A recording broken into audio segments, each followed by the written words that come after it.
rebound for your organization. You just talked about what happened in and around the first pick.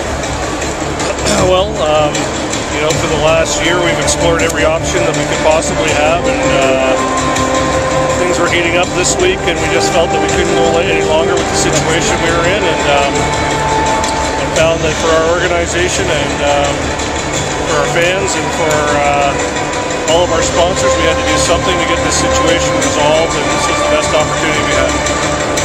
It's going to come as a surprise to a lot of people in Vancouver about the player that was traded away. How difficult a decision was it, and when was that trade made? Well, it was a very difficult decision to make between two really quality people and quality goaltenders, and at the end of the day, we didn't feel there was a drop-off in either one's play. We felt they were both excellent, superb players, and you know, it really came down to where we could get the most value. And we did it with Corey, and now we have a young player coming out of here in a strong draft with 2 first-round picks. It's really important to us, so we're very fortunate. Was there another shoe to drop in this? Was the Bill Alonzo to the number 1 goal for this team going forward? Yes. Mike, was it a case that you just found that you couldn't do anything with Roberto, and that's why maybe you had to go to this option? Because, you know, last year it looked like he was leaving, Point Soldier played his way, and then we all thought he was gone again. Well, you know, there's been some intervening features that happened. We had a lock in the new CBA.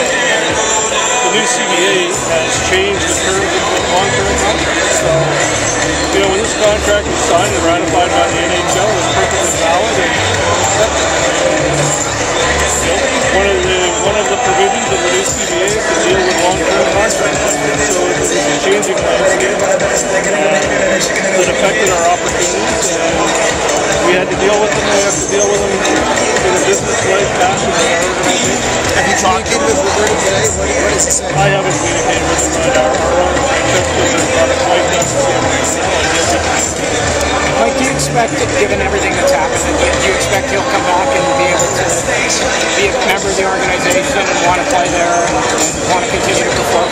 Well, I think Roberto is a professional. I think he is an outstanding person. He's an outstanding goaltender. I anticipate him being one of the front runners for the Sochi Olympics, playing goal for Canada. And based on all of those features, I don't expect there to be a problem.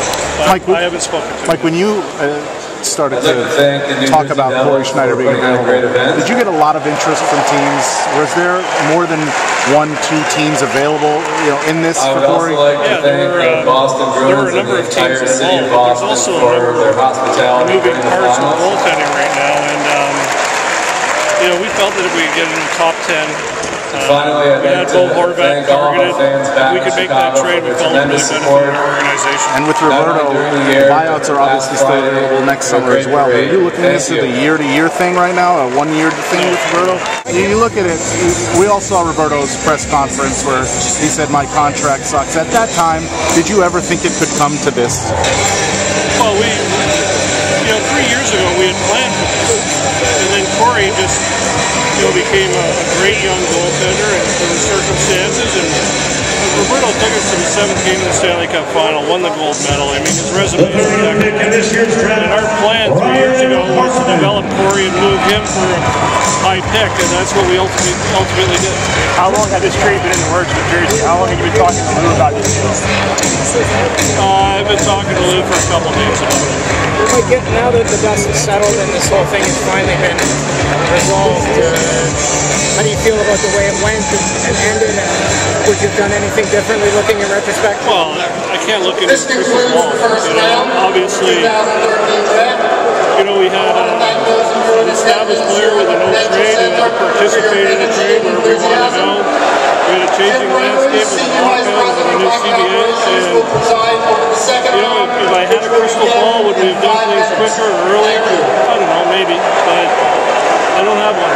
If you have one, let me know. Do you have to mend a relationship? As soon as the trade is made. Thank you very much for all the assistance we gave in Vancouver. It was sad to leave, but looking forward to the next chapter. Do you think everything Roberto went through in the last couple of years, Mike, grasping the situation, how do you think he's going to handle it? Do you think you have to show Roberto? I don't think think so. He signed a long-term contract with our club for a lot of money, and very happy to do it. And I don't anticipate there being issues, but I will still consider. What's your message from ownership that